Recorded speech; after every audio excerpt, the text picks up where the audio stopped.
Hello, everybody, and thank you for tuning in to the Liberty Report. With me today, co-host Daniel McAdams. Daniel, good to see you. Good morning, Dr. Paul. Good, and we're very lucky today. We have a special guest from the great D.C. area. No, he's really from Kentucky, the 4th District in Kentucky. Thomas Massie, it's great to have you with us in studio. This is a rare occasion for us.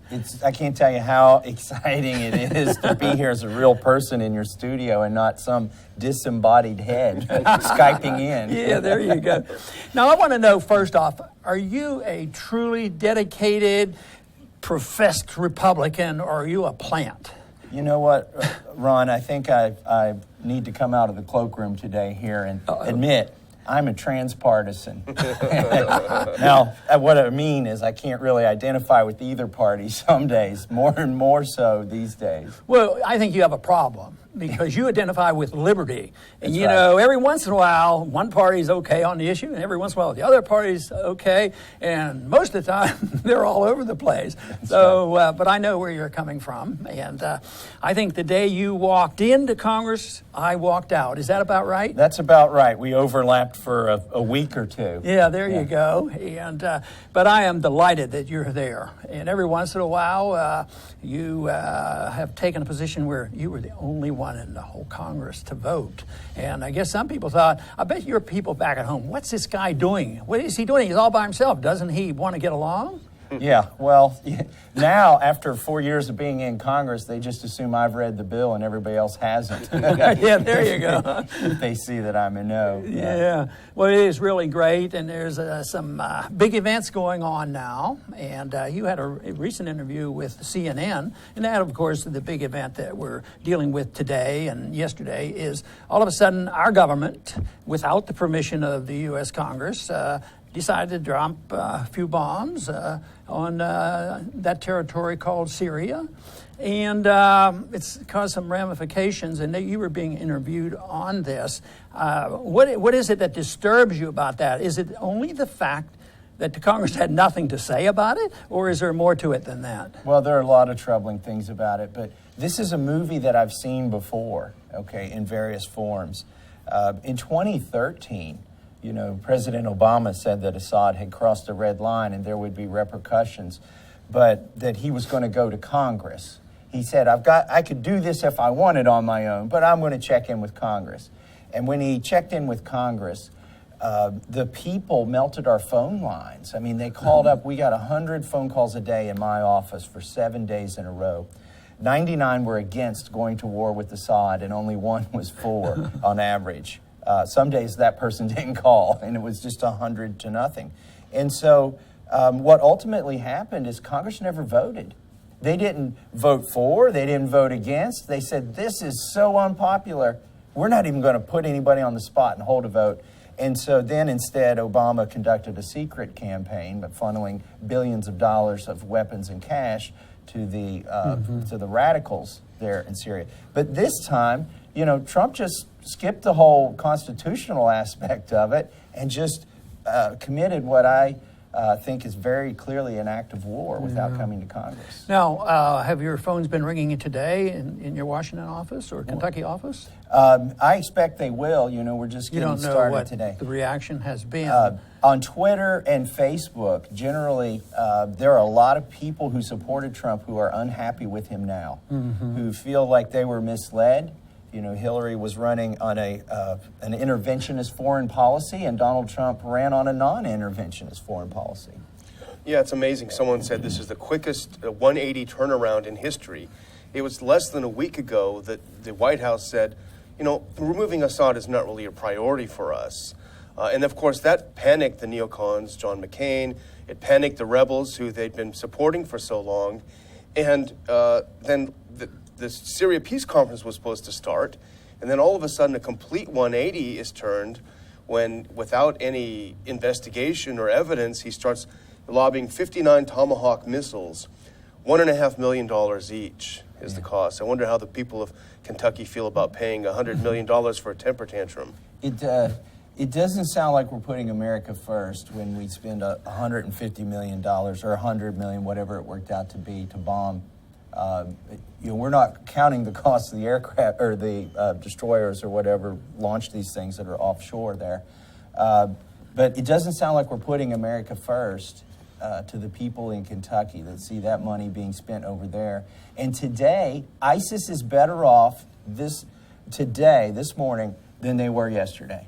That's right. And that is the real shame. It was literally, but there are some people who argue that, we're against Assad, but we're not necessarily against those who want to throw Assad out, who happens to be the radicals. Yeah. And that's, they seem to benefit. They are exerting themselves right now. They might come down as the victors, but there's also others who promote this type of foreign policy. I don't think it's bothering Saudi Arabia that we're doing this, and a few others. Well, there really is a proxy war going on here as well, which is another big danger. Apart from my constitutional concerns that the president has committed an act of war without coming to Congress, we are now in a tit for tat, I think, with Russia, which is not a good place to be. He started out his administration on at least neutral terms with Russia, and now we are back to being adversaries. Yeah.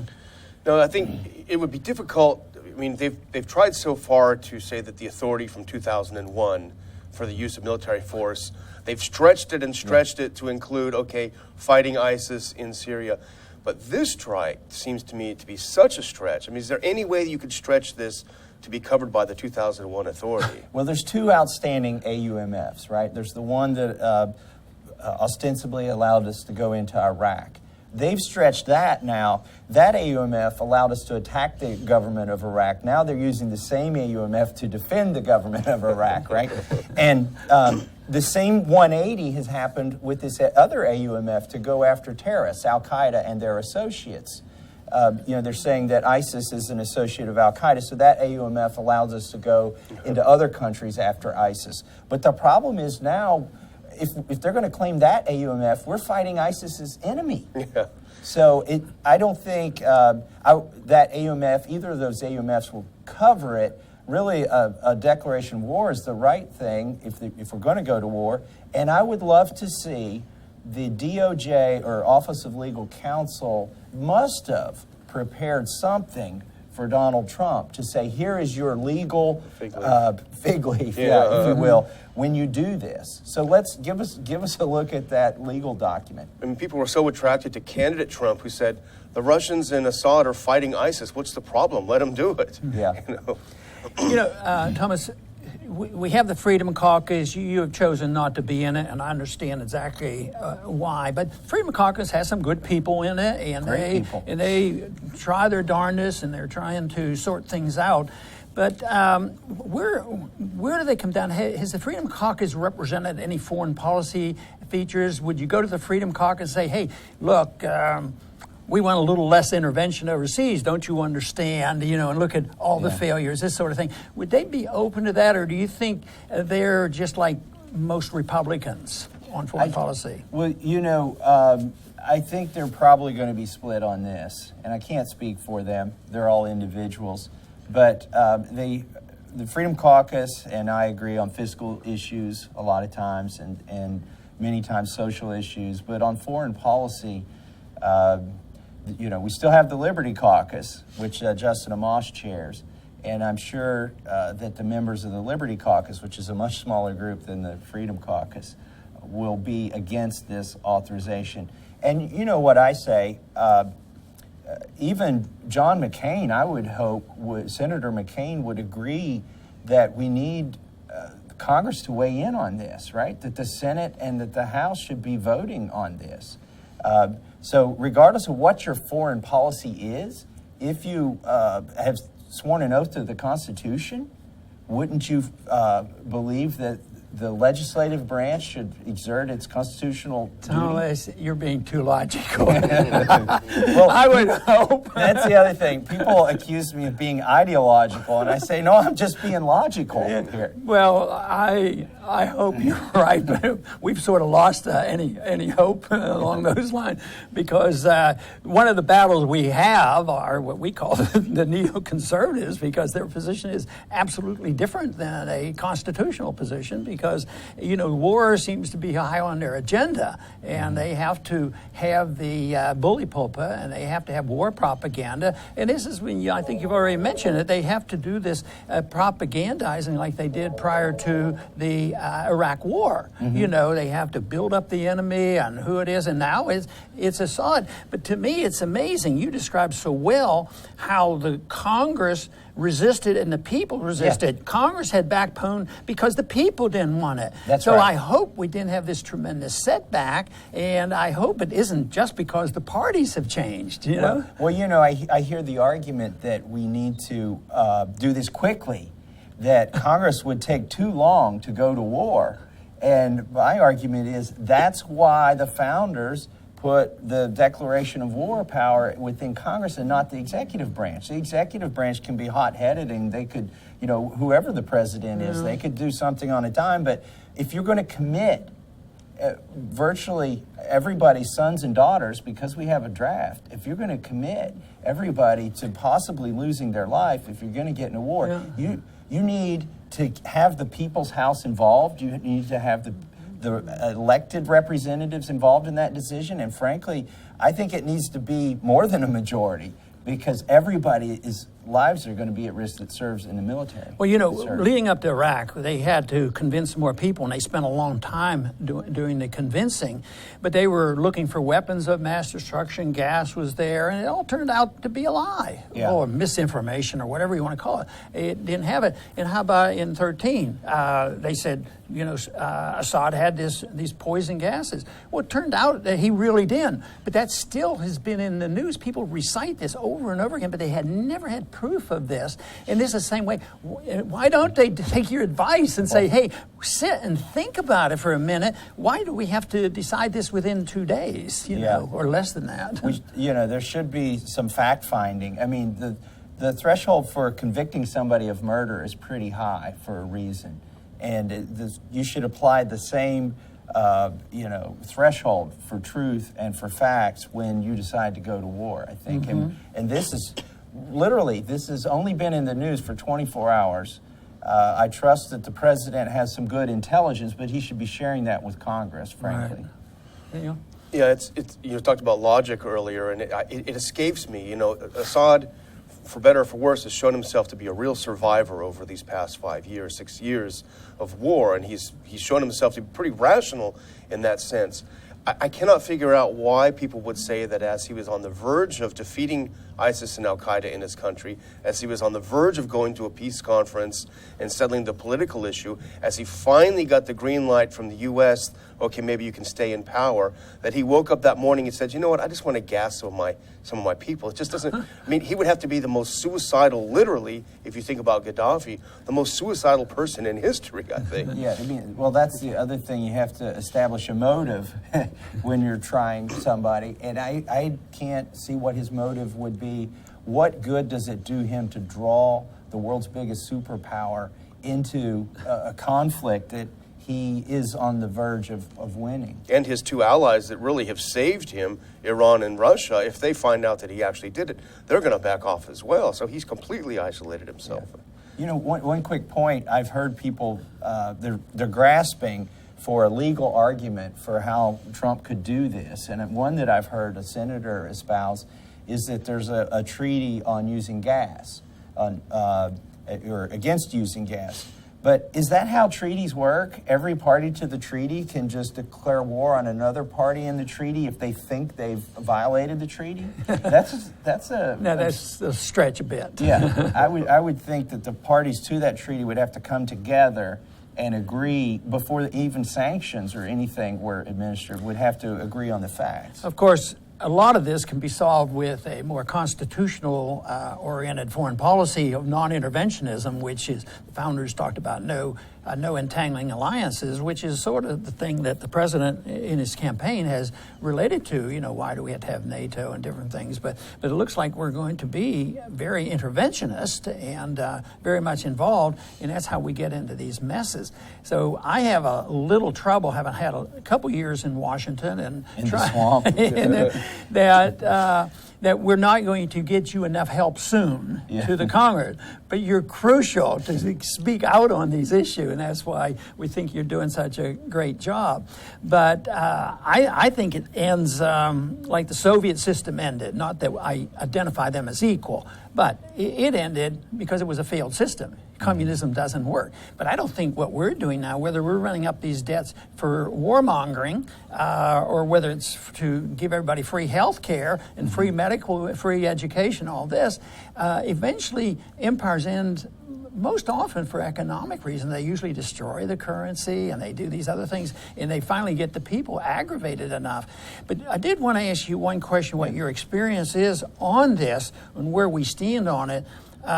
Because we have a lot of young people watching this program, and I still go to the campuses. Oh, you do too. Matter of fact, you're going to be Tomorrow speaking I'll be in Denver. at Yeah. Young Americans for Liberty. And I've always been encouraged when I go there, and that's a unique group. But what about in your district with young people? Do you find that they're very open to your positions? My guess would be that you probably have pretty solid support with young people, and not every young person between the age of 18 and 26 is a Bernie Sanders supporter. Well, the great thing about young people is a lot of them question everything, right? They're still questioning. They haven't accepted, well, just because, right? And so when they look at our foreign policy, and a lot of these kids, they're now adults, grew up watching our failed political policies in Iraq and Afghanistan and Libya. And now that they are now voting age, they can do something about it. And they realize it's a very powerful thing that they have, the power to change political outcomes. So what I'm hoping, though, is, and one admonition I would have, is that don't give up, don't become apathetic. And my concern is that a lot of people feel like Trump was going to come and drain the swamp and that he was going to change things. And if he fails to do that, I'm worried that things will swing back over in the Bernie Sanders direction. And that because people are still looking for that person who will change something. And don't give up on your principles just because you want change. That's right. So you're going to be plugged in. This is going to be in the news. It's going to be on the Hill this next week. What would you predict is going to happen with your colleagues after this event yesterday? What do you see playing out? Well, the interesting thing is Congress is now on a 2-week recess. Oh. And that's convenient. I bet. It actually, I think it is very convenient because what's going to happen, a lot of them have town halls scheduled. And I believe they'll get an earful. People, even though maybe the president has turned on a dime with respect to his foreign policy, the people haven't, right? The people's views don't change just because we've got a different president or the president changed his mind. So 4 years ago, the calls were 100 to 1. Yeah. Don't get involved in Syria. Don't even do a missile strike. And for heaven's sakes, no boots on the ground. I think we're going to hear the same thing over the next 2 weeks. And hopefully people, the congressmen will come back to the swamp. They'll collect back in the swamp and say, you know what, here's what I heard. And this ain't popular back home. Thomas, I've heard, a supposition that maybe this is another convenience that had happened when he was meeting with Xi, China, and that maybe Korea is big on his mind because the threats have been pretty clear with Korea, and that might even be more significant or could escalate just as much as what's going on in Syria. Well, if this goes poorly for the president in terms of popular opinion, and I know it's going to go poorly in terms of foreign policy, right? Things will devolve in Syria because of this. We've just made ISIS stronger by diminishing Assad. But my concern is if he does receive a boost of popular support because of this attack, it may encourage him to escalate things and who knows, to attack North Korea, which would be just a tremendous mistake. Right. Well, I hope that our viewers listen carefully to Mr. Massie, because he's so right. They can make a difference. They need to contact the representatives and give them an earful, politely give them an earful about this, so that they know that they're not for it. So I think you're absolutely right. People say, oh, it doesn't make a difference. No, it does make a difference. I was on the receiving end of a lot of those calls, and I had to go in and tell Dr. Paul, we're getting a lot of calls on this, so absolutely. I can tell you, the staffs are happy to put the phone calls to the message machine at 5 o'clock when something like this happens. And those phone calls are consequential. Yes. That's, and emails and everything, yes. But the most important thing you can do is actually not write a letter, and even the emails aren't as important as a phone call, because you're tying up our staff. Yeah. Real people are answering those phones, and then the congressman wonders why nothing's getting done, because then they tell him, well, they're all calling about this thing you did, Mr. Congressman, and they're not happy. Yeah. And it changes behavior. There's no doubt about it. When there's enough noise coming from the people, like the vote in 2013, they let us know, and you know that people weren't interested in going to war, and I think the timing is very, very interesting.